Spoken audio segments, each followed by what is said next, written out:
नमस्कार दोस्तों, defence show में आपका स्वागत है। तो बहुत ही इंटरेस्टिंग डेवलपमेंट सामने निकल कर आ रही है। इंडियन आर्मी ने अपना पहला मॉड्यूलर ब्रिजिंग सिस्टम इंक्लूड कर लिया है, इंडक्ट कर लिया है। क्या सिस्टम है ये और ये कैसे काम करता है और कौन सी कंपनीज ने इसे बनाया है, ऐसे टोटल कितने सिस्टम्स हम ले रहे हैं, इसके अलावा हम इसका यूज किधर करने वाले हैं, ये सारी बातें आपको समझाऊंगा आसान भाषा में।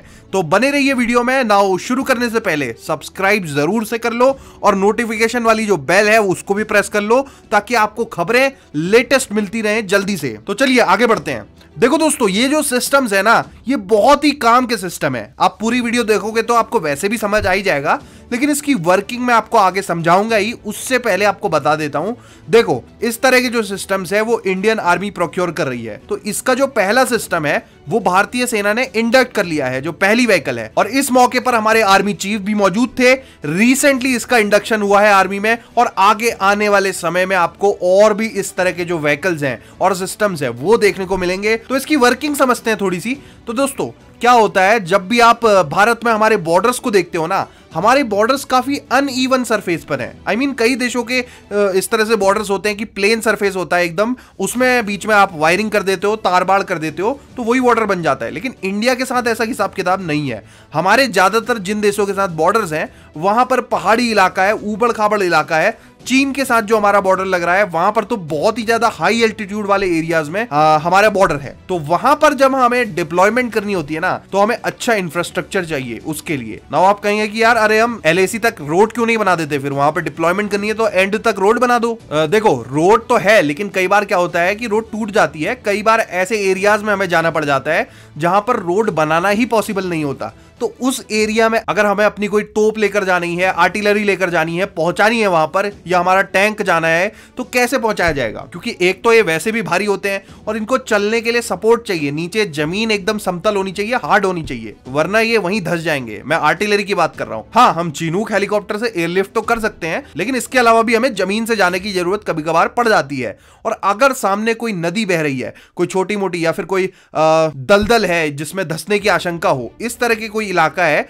जहां पर जमीन धस रही है, तो कीचड़ हो जाता है, तो उस एरिया में ना आप नहीं जा सकते इक्विपमेंट्स लेकर। ना हमारी आर्मी की जो व्हीकल्स होती है वो ऐसी सिचुएशन में मूव नहीं कर सकती। तो इसी तरह की प्रॉब्लम्स के लिए इस तरह के सॉल्यूशंस बनाए जाते हैं। ये जो ब्रिज है ये बेसिकली परमानेंट नहीं होते, ये ट्रक्स के ऊपर फिट होते हैं। जो ये व्हीकल्स आप देख रहे हो, इनके ऊपर ये ब्रिज फिट होते हैं। इनको आप कैरी कर सकते हो जहां भी हमें यूज करना होता है, वहीं उसी समय उसी ब्रिज को आप वहीं पर लगा सकते हो विद इन मिनट्स। आप वीडियो देख रहे हो, इससे आपको थोड़ा बहुत आइडिया लग जाएगा। नाउ ऐसा नहीं है कि इससे पहले हमारे पास इस तरह के ब्रिज नहीं थे। हम अभी तक manually launched medium glider bridge का यूज करते हैं, जिनको आपको खुद बिछाना पड़ता है। आई मीन मैनुअली बिछाना पड़ता है लोगों को लग के। तो उसमें थोड़ा सा क्या होता है कि समय ज्यादा लग जाता है। और ये जो नए वाले सिस्टम्स है ना, ये ऑटोमेटिक डिप्लॉय कर सकते हो और ऑटोमेटिकली ही इनको आप वापस से ट्रक के अंदर फिट करके आप अपना आगे बढ़ सकते हो। और ये ट्रक के अंदर ही ऑपरेट हो जाता है। इसको मतलब अलग से आपको नट बोल्ट खोलने की जरूरत नहीं पड़ती। तो इससे काम आसान भी हो जाता है एक तो, और दूसरा ये होता है कि तेज हो जाता है, टाइम हमारा बच जाता है। तो जो पहले हमारे इस तरह के ब्रिज थे वो मैनुअली ऑपरेटेड थे, लेकिन अब जो सिस्टम्स आ रहे हैं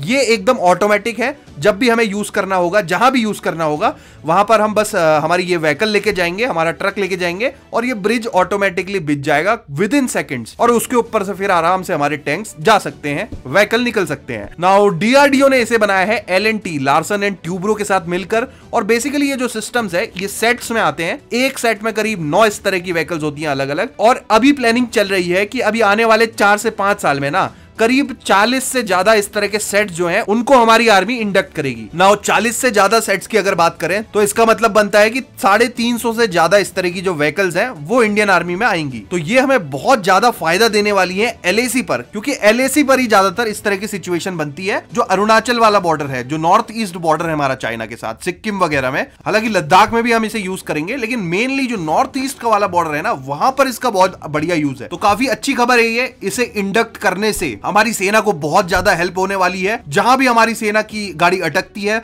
वहां पर फटाक से कुछ ही मिनटों के अंदर अंदर हम ब्रिज बना सकते हैं और ये सारा काम ऑटोमेटिक हो जाएगा कुछ ही मिनटों में। तो काफी एडवांस सिस्टम है ये। आपका क्या कहना है इसमें? आप क्या सोचते हो? अभी तक आज तक ये सिस्टम क्यों इंडियन आर्मी के पास नहीं है? इसका क्या कारण है? क्या आप ये मानते हो कि नहीं जी समय लगता है, ये काफी नई टेक्नोलॉजी है इसलिए इसमें लेट हो गई है, समय लग गया है? क्या रीजन आप देना चाहोगे ये आप कमेंट सेक्शन में लिखो। और ऐसी ही लेटेस्ट अपडेट्स के लिए चैनल को सब्सक्राइब जरूर करो। जय हिंद, वंदे मातरम।